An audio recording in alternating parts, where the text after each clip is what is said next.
আসসালামু আলাইকুম, আশা করি সবাই ভালো আছেন। চলে আসলাম আরেকটি ভিডিও নিয়ে। আজকে আপনাদেরকে দেখাবো স্যামসাং গ্যালাক্সি A51 ফোনটি কীভাবে আপনারা অ্যান্ড্রয়েড 12-এ আপগ্রেড করবেন এবং সেই সাথে আপনারা One UI 4.1 আপগ্রেডটিও পেয়ে যাবেন। কম বেশি প্রত্যেকটি স্যামসাং ফোনে আপডেটের প্রসেসটি একই। আপনারা এই ভিডিওটি দেখলে আপনাদের ফোনটি আপনারা খুব সহজেই আপগ্রেড করে ফেলতে পারবেন। আপডেট দেওয়ার আগে আপনাদেরকে সফটওয়্যারটি ডাউনলোড করে নিতে হবে। আমি অলরেডি ডাউনলোড করে রেখেছি।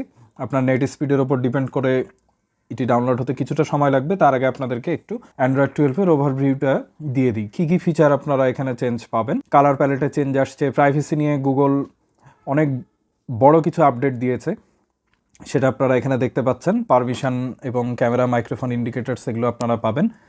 এই বিষয়গুলোতে আপডেট এসেছে। স্যামসাং কিবোর্ডে আপডেট এসেছে, হোম স্ক্রিনে, লক স্ক্রিনে, ক্যামেরায় বেশ কিছু আপডেট এসেছে, প্রো ফটোগ্রাফি মোডে আপডেট এসেছে, অনেক ধরনের আপডেট এসেছে। আপনারা এগুলো একটু দেখে নেবেন। ফটো এবং ভিডিও এডিটরে কিছু আপডেট এসেছে। এইভাবে আপনারা স্ক্রল করে আপনারা দেখে নিতে পারবেন যে কী বিষয়ে আপডেট এসেছে। আমি আপনাদেরকে পরবর্তীতে দেখাবো সেই ফিচারগুলো কিছু অংশ। এই যে আপডেট, এবং এর সাইজ হচ্ছে 2 জিবির একটু বেশি বলা চলে। তো আমরা এখন ইনস্টল নাও ক্লিক করি, ফোনটি আপডেট হোক। উল্লেখ্য, ফোনটি আপডেট হতে বেশ কিছুটা সময় লাগবে এবং সেই সময় আপনার ফোনটি অন রাখতে হবে। অবশ্যই চার্জ থাকতে হবে। চার্জ না থাকলে আমি রিকমেন্ড করব এই সময় আপনারা ফোনটি আপডেট দিবেন না। চার্জারে প্লাগ ইন করে তারপরে যে আপডেট দিবেন।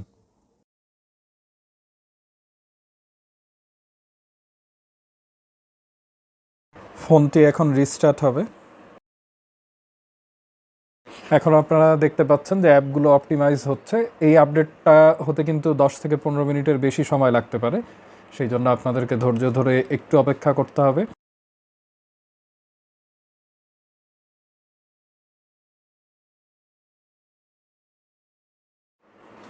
ফোনটি আপডেট হয়ে গিয়েছে। এখন সিস্টেম আপডেটটি একটু ফিনিশ হোক, সেই পর্যন্ত আমরা অপেক্ষা করি।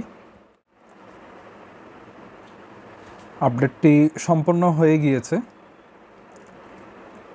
এই যে দেখুন, সফটওয়্যার আপডেট ওকে। অ্যান্ড্রয়েড 12, এই আমাদের অ্যান্ড্রয়েড 12।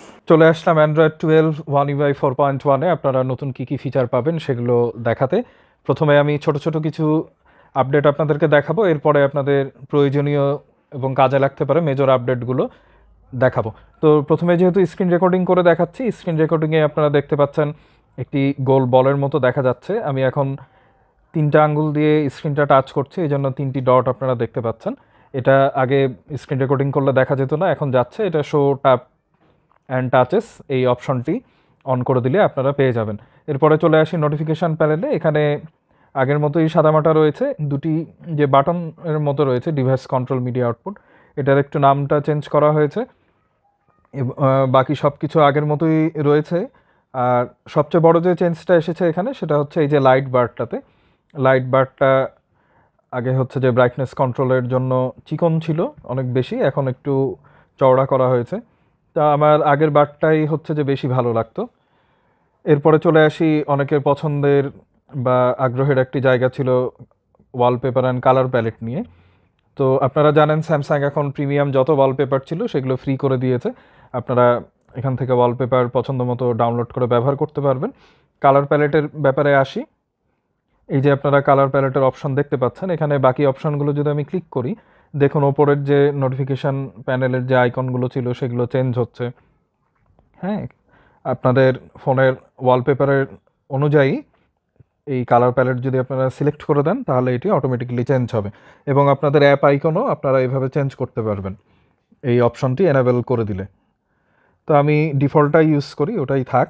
এরপরে চলে আসি আমাদের অনেকের পছন্দের অলওয়েজ অন ডিসপ্লেতে। আমরা ডিসপ্লেতে গেলাম, তারপরে চলে আসি অলওয়েজ অন ডিসপ্লেতে। এখানে বেশ কিছু নতুন অপশন আপনারা হয়তো দেখতে পাচ্ছেন। আমি যেটা ব্যবহার করি, শো ফর নিউ নোটিফিকেশান। আমার অলওয়েজ অন ডিসপ্লেটা সবসময় অন থাকে না। যখন কোনো নোটিফিকেশান, SMS, টেক্সট বা ইমেইল আসে, তারপরে অলওয়েজ অন ডিসপ্লেটা তখন থেকে অন হয়ে থাকে। তো আপনারা আপনাদের পছন্দ মতো অলওয়েজ অন ডিসপ্লের বিভিন্ন যে ক্লক স্টাইল রয়েছে সেটি ব্যবহার করতে পারেন। ইমেজ ক্লক ব্যবহার করতে পারেন, এয়ার ইমোজি, স্টিকার, এগুলো অ্যাড করে আপনাদের পছন্দ মতো কাস্টমাইজ করে নিতে পারেন। এরপরে চলে আসি আমার খুবই পছন্দের একটি ফিচার, সেটা হচ্ছে এজ প্যানেল নিয়ে। এজ প্যানেল নিয়ে আমাদের একটি ডেডিকেটেড ভিডিও রয়েছে, সেটা আপনারা দেখে নিতে পারেন। এই যে এজ প্যানেলে আমরা চলে আসলাম। এজ প্যানেলে একটি অপশন দেখতে পাচ্ছেন হ্যান্ডেল। তো এইটার যে আপনারা এই যে এই পাশে এজ প্যানেলের রেখাটি দেখতে পাচ্ছেন, আমি ওপর নিচ করছি, এইটার আপনারা ট্রান্সপারেন্সি কন্ট্রোল করতে পারবেন।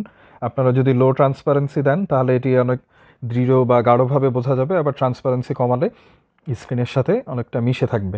এটা সাইজ আপনারা ছোট বড় করতে পারেন। দেখুন আমি স্লাইডারটা ছোট করলে এই প্যানেলটির স্লাইডারও ছোট হচ্ছে, বড় করলে আবার বড় হচ্ছে। এটার আপনারা চওড়াটা কন্ট্রোল করতে পারবেন, মানে উইথটা আপনারা কি চিকন চাচ্ছেন না একটু মোটা চাচ্ছেন, ঠিক চাচ্ছেন, সেটা আপনারা কন্ট্রোল করতে পারবেন। এবং vibrate when handle is touch, আপনারা যখন হ্যান্ডেলটি টাচ করবেন এজ প্যানেলে তখন এটি ভাইব্রেট করতে পারবে। এরপরে চলে আসি ছোট্ট একটি চেঞ্জ, সেটা হচ্ছে SMS লেআউটে। এই SMS লেআউটটা অনেক বেশি আমার কাছে সাদামাটা মনে হচ্ছে, আমার খুব একটা পছন্দ হয়নি, আগেরটাই ভালো লাগতো। এরপরে আমরা চলে আসি ডিভাইস কেয়ারে। ডিভাইস কেয়ারের নিউ আউটলুক আপনারা দেখতে পাচ্ছেন। এখন আমার ফোনের যে অবস্থা সেটি গুড কন্ডিশনে রয়েছে। ব্যাটারি পার্সেন্টেজ আপনারা দেখতে পাচ্ছেন, স্টোরেজের অবস্থা, মেমোরি, তারপরে ডিভাইস প্রোটেকশনের কী অবস্থা, আলট্রা ডাটা সেভিং, আমি ডাটা সেভিং ইউজ করি না। নিচে দুটি অপশন দেখতে পাচ্ছেন অ্যাডিশনাল কেয়ার, একটা হচ্ছে সফটওয়্যার আপডেট এবং ডায়াগনস্টিক। এই দুটি অপশন আগে এখানে ছিল না, ডায়াগনস্টিকে আমি পরে আসছি। আপনাদেরকে প্রথমে আগে ব্যাটারি অপশনে নিয়ে যাই। ব্যাটারি সেভিং টিপস নিয়ে ভিডিওটি আমাদের দেখে নিতে পারেন। আপনারা যদি মোর ব্যাটারি সেটিংসে ক্লিক করেন তাহলে এখানে অন্যান্য অপশনের সাথে নতুন একটি অপশন দেখতে পাবেন, সেটা হচ্ছে প্রোটেক্ট ব্যাটারি। দেখুন এই অপশনটা যদি আপনি অন করে দেন তাহলে আপনার ব্যাটারি যখন 85% চার্জ হবে তারপরে ফোনটি অটোমেটিক্যালি চার্জ হওয়া বন্ধ করে দিবে। কোম্পানি দাবি করছে এর ফলে আপনার ব্যাটারির যে লাইফ স্প্যান সেটি হচ্ছে বৃদ্ধি পাবে। আপনারা সেটি ব্যবহার করতে পারেন। তবে অনেকে এটি অন করে দিয়ে 85%-এর পরে চার্জ হচ্ছে না ভেবে ফোনে নষ্ট হয়ে গেল কিনা সেটা নিয়ে আতঙ্কিত হবেন না। এটা অন করা থাকলে 85%-এর পরে ফোন আর চার্জ হবে না। তো আমি আপাতত এটি ইউজ করছি না। এরপরে আমরা চলে আসি মেমোরি অপশনে। মেমোরি অপশনে আপনারা ক্লিক করার পরে 2-3 সেকেন্ড মতো একটু সময় নেবে। তারপরে একদম নিচে দেখুন র্যাম প্লাস নামে একটি অপশন রয়েছে। এটাকেই হচ্ছে ভার্চুয়াল র্যাম বলা হচ্ছে। আপনারা এখানে ক্লিক করলে 2GB, 4GB, 6GB অপশন পাবেন। বাই ডিফল্ট 4GB সিলেক্ট হয়ে থাকবে। আপনারা যদি 6GB সিলেক্ট করেন, এটি সিলেক্ট করে রিস্টার্ট দিলে আপনারা ভার্চুয়াল র্যাম 6GB পাবেন। ফোনের যে র্যাম ছিল সেটি ভার্চুয়াল র্যামের সাথে ইনক্রিজ হয়ে আপনার ফোনটিকে আরও বেশি ফাস্ট করবে এবং অ্যাপগুলোকে ব্যাকগ্রাউন্ডে ধরে রাখতে সাহায্য করবে। তো আপনারা পছন্দ মতো এটি চাইলে ব্যবহার করতে পারেন। তারপরে আমরা চলে আসি আরেকটি বিষয় যেটা বলেছিলাম, সেটা হচ্ছে ডায়াগনস্টিকে। এই অপশনটি স্যামসাং মেম্বার্স অ্যাপ্লিকেশনে গেলে পাওয়া যেত। আপনার ফোনের যতগুলো ফাংশন রয়েছে আপনি এই ডায়াগনস্টিক টুলটা দিয়ে নিজেই চেক করতে পারবেন এবং অটোমেটিক্যালি ফোনটি চেক করে দেখাবে। আপনার আমি একটি চেক করে দেখাই, ভাইব্রেশনে যদি আমি ক্লিক করি, আপনি এখানে ক্লিক করবেন, ফোনটা যদি ভাইব্রেট হয় আপনি হচ্ছে যে বুঝতে পারবেন এবং এখানেও সেটি দেখতে পাবেন। তারপরে আপনাকে কনফার্ম করতে বলবে যে আপনার ফোনটি ভাইব্রেট হয়েছিল কিনা, আপনি ইয়েস দিবেন। এইভাবে আপনারা ফোনের অপশনগুলো হচ্ছে প্রতিটা অপশন চেক করতে পারবেন। ঠিক আছে, এই যে এখন রেজাল্টটা আসছে সেটা হচ্ছে যে নর্মাল। তারপরে এটি একটি ব্লুটি দেখতে পাচ্ছেন। অনেক সময় আমাদের মনে হয় যে আমাদের ফোনের হয়তো বা চার্জিং পোর্ট বা ইয়ারফোন কাজ করছে না, ইয়ারফোন নষ্ট হলো না, ফোনের পোর্ট নষ্ট হলো। তো সেই সমস্যাটা দূর করতে এই অপশনগুলো আপনারা ব্যবহার করতে পারবেন। এটি হচ্ছে পূর্ণাঙ্গ ফোনটাই আপনারা এর মাধ্যমে টেস্ট করতে পারবেন। তারপরে আমরা চলে আসি ক্যামেরা অ্যাপে। ক্যামেরা অ্যাপে কিছুটা চেঞ্জ এসেছে। আপনারা যদি পোর্ট্রেট মোডে ক্লিক করেন তাহলে এখানে দেখবেন ইফেক্ট স্ট্রেংথ। এটি আগে ব্লার স্ট্রেংথ যেটা ছিল এই স্লাইডারটা কন্ট্রোলের মাধ্যমে আপনি আপনার পোর্ট্রেট ফটোতে যে ব্লার ইফেক্টটা রয়েছে সেটা কন্ট্রোল করতে পারবেন। প্রো মোডের স্লাইডারগুলো অপশনগুলো একটু চেঞ্জ করা হয়েছে। এখানে আপনারা আরেকটি দেখতে পাবেন, এই যে মিটারিং অপশনটি।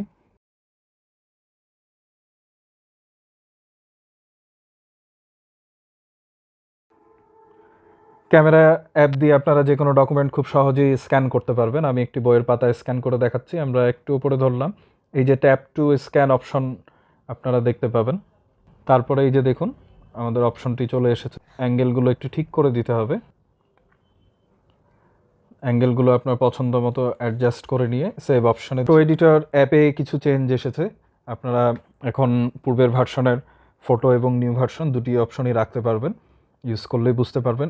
এরপরে চলে আসি নতুন একটি অপশনে, সেটা হচ্ছে ল্যাবস। আপনারা অ্যাডভান্স ফিচারে গিয়ে ল্যাবসে যদি ক্লিক করেন তারপরে এখানে দুটি অপশন দেখতে পাবেন, multi window for all apps এবং full screen in split screen view. আপনারা সবগুলো অ্যাপই মাল্টি উইন্ডোতে ব্যবহার করতে পারবেন এবং সবগুলো অ্যাপই স্প্লিট স্ক্রিন বা ফুল স্ক্রিনে এখন থেকে ব্যবহার করতে পারবেন। কোনো অ্যাপ আগে ব্যবহার করা যেত না, এখন সেটি ব্যবহার করা যাবে বলে স্যামসাং দাবি করছে। আমি ট্রাই করে দেখেছি, আপনারাও ট্রাই করবেন, দিয়ে আপনাদের ফিডব্যাক জানাবেন।